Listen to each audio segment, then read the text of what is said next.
가족끼리 돈 주고받을 일 많으시죠? 이제는 이 금액 이상 주고받으면 세금 폭탄 맞을 수 있습니다. 자녀가 갑자기 실직해서 도와줘야 할 때도 있고, 형제나 친척에게 급하게 생활비를 보내야 할 때도 있지요. 하지만 이제는 이런 돈 거래도 세금 문제로 이어질 수 있습니다. 예를 들어 대전에 사는 68세 최모 어르신은 갑자기 사업에 어려움을 겪고 있는 동생에게 현금으로 2,200만 원을 지원했습니다. 가족끼리 돕는 거라 생각했지만 국세청은 차용증이나 이체 기록이 없어 증여로 보고 증여세를 부과했습니다. 요즘은 가족이라서 괜찮겠지 하는 생각이 오히려 세무조사의 단서가 될 수 있습니다. 오늘 영상에서는 이런 오해와 세금 피해를 막기 위해 어떤 거래가 증여로 오해받는지, 가족 간 주고받을 수 있는 금액 기준은 무엇인지, 계좌와 현금 중 무엇이 더 안전한지, 그리고 이미 돈을 주셨다면 지금이라도 어떻게 대비해야 하는지 알기 쉽게 설명해 드릴 테니 오늘 영상은 꼭 끝까지 함께 시청해 주세요. 그리고 구독, 좋아요, 알림 설정도 잊지 말아 주세요. 자녀나 손주에게 생활비나 등록금을 보내주신 적 있으시죠? 결혼자금, 전세자금 또는 형제에게 급히 돈을 빌려준 일도 있으실 겁니다. 하지만 요즘은 이런 거래가 세금 문제로 이어질 수 있는데요. 예를 들어 딸의 결혼을 돕기 위해 6천만 원을 보낸 한 어르신은 증여세와 가산세로 1천만 원 넘는 세금을 부과받았습니다. 가족끼리인데 왜 세금을 내야 하지 하며 억울하실 수 있지만 국세청은 이제 단순한 거래도 계획적인 자산 이전, 즉 증여로 판단할 수 있습니다. 따라서 지금부터는 돈을 보내실 때 반드시 목적과 기록을 함께 남기셔야 나중에 억울한 세금을 피하실 수 있는데요. 그렇다면 국세청은 도대체 어떤 기준으로 증여라고 판단하는 걸까요? 이제 그 핵심 내용을 자세히 알아보겠습니다. 국세청은 단순히 얼마를 보냈는지만 보는 것이 아닙니다. 어떻게 보냈는지, 얼마나 반복되었는지, 누구에게 갔는지 등 이 모든 걸 종합적으로 분석합니다. 가장 주의해야 할 것은 바로 송금 패턴입니다. 과거에는 1천만 원 이상 한 번에 보내는 거래만 주의하면 됐지만 이제는 작은 금액이라도 자주 반복되면 계획적인 증여로 판단될 수 있습니다. 국세청이 특히 주의 깊게 보는 기준은 1년 이상 같은 사람에게 반복 송금한 경우, 매달 일정 금액이 자동이체된 경우, 자녀 통장에만 집중적으로 돈이 입금된 경우, 현금 입금 후 사용 내역이 확인되지 않는 경우, 여러 차례 무통장 입금한 기록이 있는 경우 등 이 중 2가지 이상이 겹치면 증여 가능성이 높은 거래로 분류하고 자산 출처를 소명하라고 요구할 수 있습니다. 또한 쪼개기 송금도 이제는 통하지 않습니다. 한 번에 3천만 원을 보내면 눈에 띄니 300만 원씩 나눠서 10번 보내는 방식으로 피해가려 하시는 분들도 계시죠. 하지만 국세청 시스템은 누적 금액과 송금 주기, 송금자와의 수치인 관계를 모두 분석할 수 있게 바뀌었습니다. 그렇다면 얼마까지 주고받는 건 괜찮고 어디서부터 세금이 나올 수 있을까요? 다음은 가족 간 거래의 구체적인 금액 기준과 증여세 한도를 알려드리겠습니다. 증여세는 재산을 무상으로 넘길 때 붙는 세금입니다. 다만 일정 금액까지는 세금을 내지 않아도 되도록 공제 한도가 정해져 있는데요. 이 공제 한도는 가족 관계에 따라 다르고 10년 동안의 누적 금액을 기준으로 판단합니다. 대표적인 공제 한도로는 성인 자녀는 5천만 원, 미성년 자녀는 2천만 원, 배우자는 6억 원, 손자 조부모 3천만 원 또는 5천만 원, 형제 자매 1천만 원이 있습니다. 여기서 중요한 점은 한 번에 주는 돈만 해당되는 게 아니라는 것입니다. 10년간 나눠서 줘도 총액이 한도를 넘으면 세금이 붙습니다. 그렇다면 현금으로 직접 건넨 경우는 좀 더 안전할까요? 아니면 더 위험할까요? 많은 분들이 헷갈려 하시는 이 부분을 자세히 알려드리겠습니다.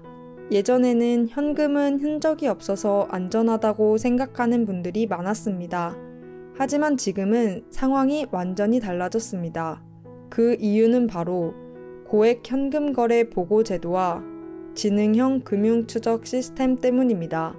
현재 금융기관은 하루 1천만 원 이상 현금을 입금하거나 출금하면 자동으로 금융정보분석원에 보고하도록 되어 있습니다. 그리고 이 정보는 곧바로 국세청으로 전달되는데요. 다음과 같은 현금 거래는 모두 보고 대상입니다. 1천만 원을 한 번에 입금하거나 출금할 때, 500만 원씩 나눠 여러 날 반복 입금할 때, 자주 같은 장소나 시간대에 반복적으로 현금을 입금할 때 등 은행 직원이 이 거래를 의심거래라고 판단하면 별도로 국세청에 신고하게 됩니다. 그리고 이 신고는 세무조사의 단서가 될 수 있는데요. 오히려 계좌이체는 용도 메모나 문자, 차용증 등 기록이 남기 쉬운 방식이라 잘만 준비하면 소명에 유리할 수 있습니다. 따라서 요즘은 세무 전문가들도 현금은 더 이상 안전한 방법이 아니다. 기록 가능한 계좌이체가 오히려 더 방어하기 쉽다고 조언하는데요. 결국 중요한 건 얼마를 어떤 방식으로 줬는지보다 그걸 어떻게 설명할 수 있는지가 핵심이라는 뜻입니다. 이렇게만 들으면 이해하기 어려우시니 다음은 이해하기 쉽게 간단한 예시를 들어드리겠습니다. 첫 번째 예시입니다. A씨는 취업 준비 중인 아들에게 매달 120만원씩 생활비를 보냈습니다. 아직 취직도 못했는데 부모가 도와주는 게 당연하다고 생각하신 거죠. 그렇게 2년 동안 보낸 돈이 총 2,880만원이었습니다. 그런데 어느 날 국세청에서 연락이 왔습니다. 정기적이고 반복적인 송금은 증여로 판단된다는 것이었습니다. 생활비를 줬을 뿐인데 증여세와 가산세까지 부과된 것입니다. 두 번째 예시입니다. B씨는 수입이 거의 없는 여동생이 걱정돼서 2년 동안 총 6번에 걸쳐 500만원씩 송금했습니다. 병원비도 있고 생활비도 부족하다니 형제가 도와야지 라고 생각했는데 하지만 이 거래도 문제가 됐습니다. 형제 자매 간 증여는 10년간 1,000만원까지만 비과세라는 점을 근거로 초과된 2천만원에 대해 증여세를 부과했습니다. 형제 자매 간 송금은 특히 한도가 낮은데요. 반복 송금이라면 차용증이나 문자, 이체 메모 등 기록을 꼭 남기셔야 합니다. 이 두 가지 예시의 공통점은 분명합니다. 돈을 준 사람은 도와줬다고 생각했지만 국세청은 반복성, 금액, 관계를 바탕으로 증여로 판단했다는 점입니다. 무엇보다도 기록이나 소명 자료가 없었다는 것이 결정적이었습니다. 따라서 앞으로는 단순한 입금이라도 목적이 분명한 기록을 함께 남겨야 억울한 세금을 피하실 수 있습니다. 그렇다면 이런 문제를 피하기 위해 어떤 자료를 준비해야 하는지 구체적으로 알려드리겠습니다.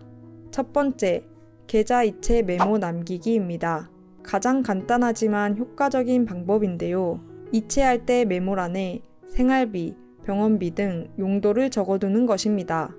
이 메모 하나만 있어도 단순 증여가 아니라 목적 있는 지원으로 해명할 수 있습니다. 두 번째, 문자나 카카오톡 메시지입니다. 간단한 대화도 증거가 될 수 있습니다. 대화 내용이 보이게 캡처하거나 인쇄해서 보관해 두시는 것도 방법입니다. 세 번째, 지출 명세서나 영수증입니다.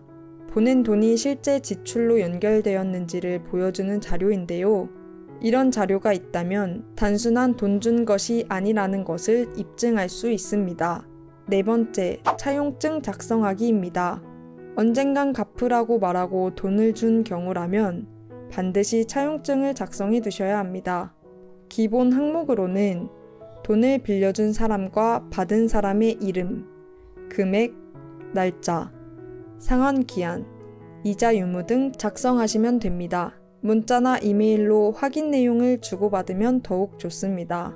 참고로 2억 1,700만 원 이하 무이자 대여는 세법상 허용됩니다. 단 실제 상환 기록이 있어야 신뢰를 얻을 수 있는 점 참고해 주세요. 마지막으로 증여세 신고서입니다.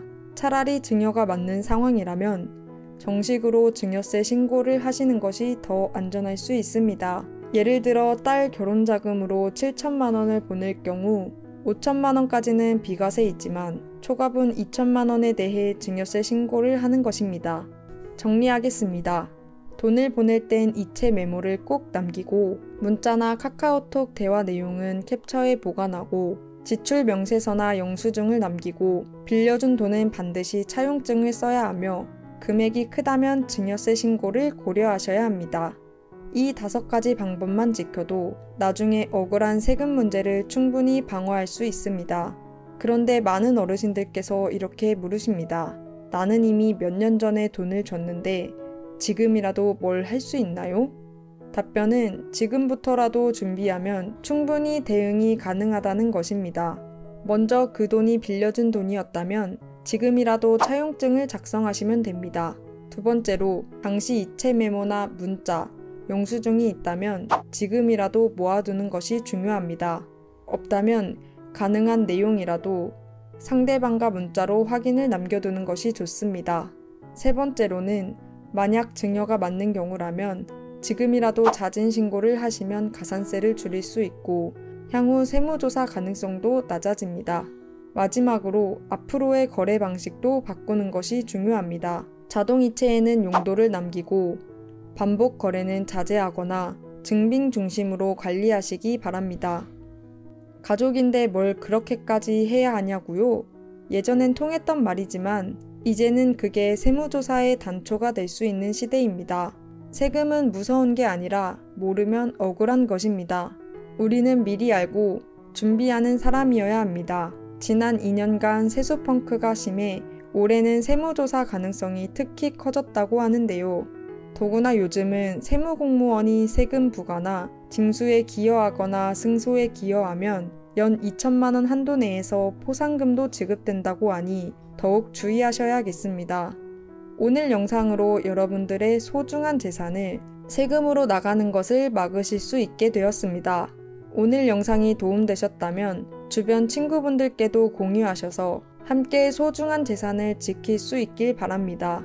그럼 구독, 좋아요, 알림 설정 부탁드릴게요.